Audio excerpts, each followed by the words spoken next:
Fit No. can't be here today. Okay. Who are these suckers? We have another hour. That's not bad. No. 20 more. You guys just got a break. 20 more. Oh, we're good. It's all good. It's the boys. Let's do it. Boys, baby! Just the good old boys. Stacy Tesser, Disney Worldwide Generic. All right. To any of you, Yes. what drew you to this particular project of Need for Speed?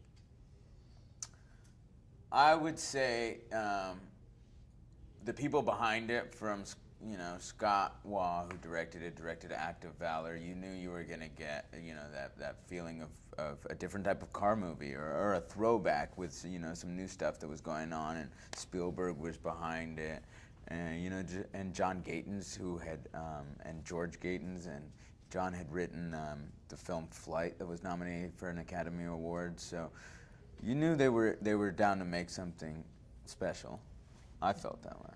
Yeah, I after meeting with Scott, I could just, he kept kind of telling me how he wanted this to be kind of a throwback to the old car culture movies, and I knew him and his brother before, and I just had faith, just because of his background in stunt worlds, that he would try to capture something, authentic, and try to make it kind of a very visceral experience, which I think he did.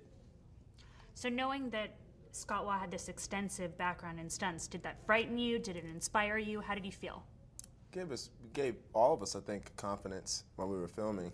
I think it would have been a different experience if he wasn't a stuntman. He was just this guy that was directing this movie, and he's like, I want you to risk your life. Yeah.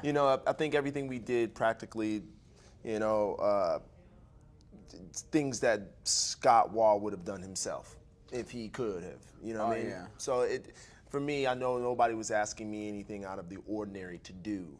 And everybody's safety was the first priority on set. So, whether it was them asking, or Rami asking them to really do his stunt on the freeway and getting on the truck, it wasn't just a quick yes. They went and figured out how to make it possible, Oh, yeah. So, yeah. It's a big movie too, and he had a very specific way that he wanted to execute it, and he wanted it to be all live. And I think a lot of directors might have said, you know what, let's.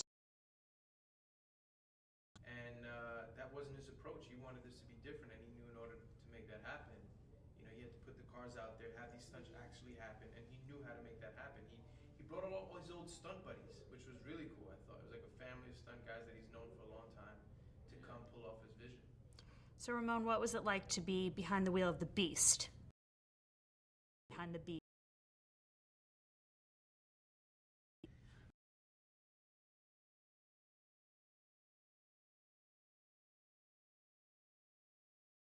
It, and they let me do some practice runs with it and driving, and so I could see.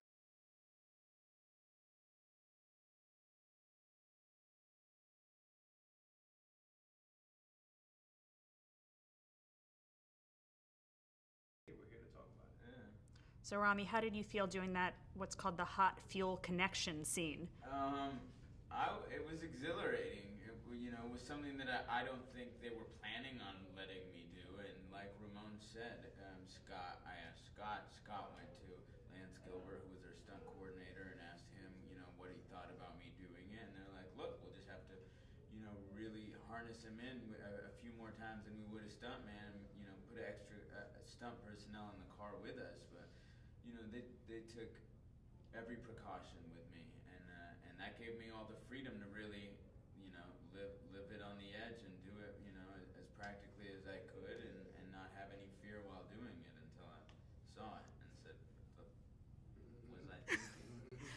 So Scott, these guys are on the ground doing crazy things, and you're in the air doing crazy things. You flew a helicopter and a small plane. Can you tell us about that, and also what the director Scott Waugh did to get a certain particular shot?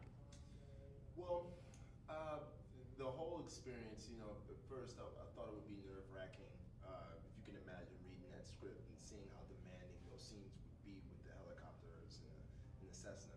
But like we just said, working with Scott Waugh, whatever nervousness I had before I walked on set went away instantly when I talked to him.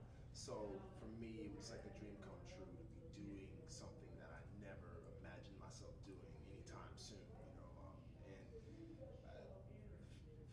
The one day Scott did something super extraordinary was to shoot in Detroit, where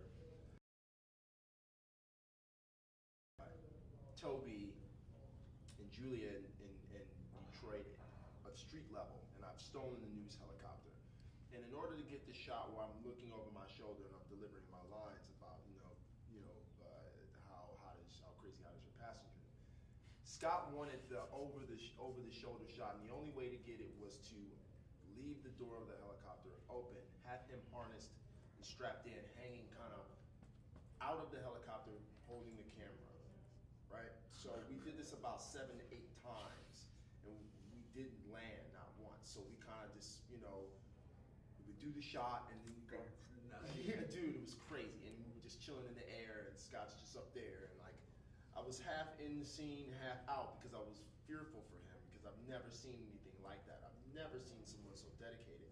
And so yeah, I think, and that was like in the middle of shooting, seeing Scott do that though, whatever I needed to do after that scene, whether it was the Utah stuff, and it just really, really even boosted the confidence even more. So it seems like the Marshall Motors guys have great camaraderie. It seems like you have great camaraderie as well. Did that really translate easily on screen? Can you talk about getting to know each other and working together? I think we met at dinner, me and Ramon and Aaron, and I met Rami on the day before we started filming. Yeah, I think it was just, it's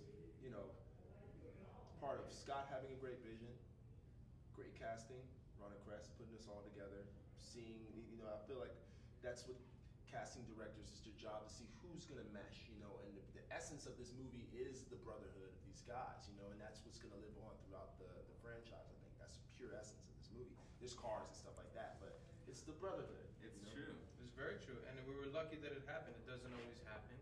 He put all these guys in the same room, and luckily there was no egos, and we all just started making fun of each other and having fun, and it became very easy. And Yeah. I think Scott loved it. He wanted us to improvise and play with that even more. Yeah, he would give us, something to run with, and then open the door, and we would have just a great time bouncing ideas off each other and talking smack. Yeah. Hope audiences will take away after they see this movie. I mean, hopefully they'll have a good ride and enjoy the action of it all, but then also see kind of maybe that there was some heart to it about, story of revenge and redemption, and how a group of guys can band together to kind of get, for justice. Yeah, I mean, there's a lot of cool cars and Yeah. whatnot, and a lot of eye candy from that perspective. But what it all boils down to is, the roots of what you really care about in life and what you're willing to fight for, and justice and loyalty. And so, you can have all these beautiful things to look at, but at its core, there's a pretty cool message there, I think. Oh yeah. Totally. Thank you so much, guys. Thank you.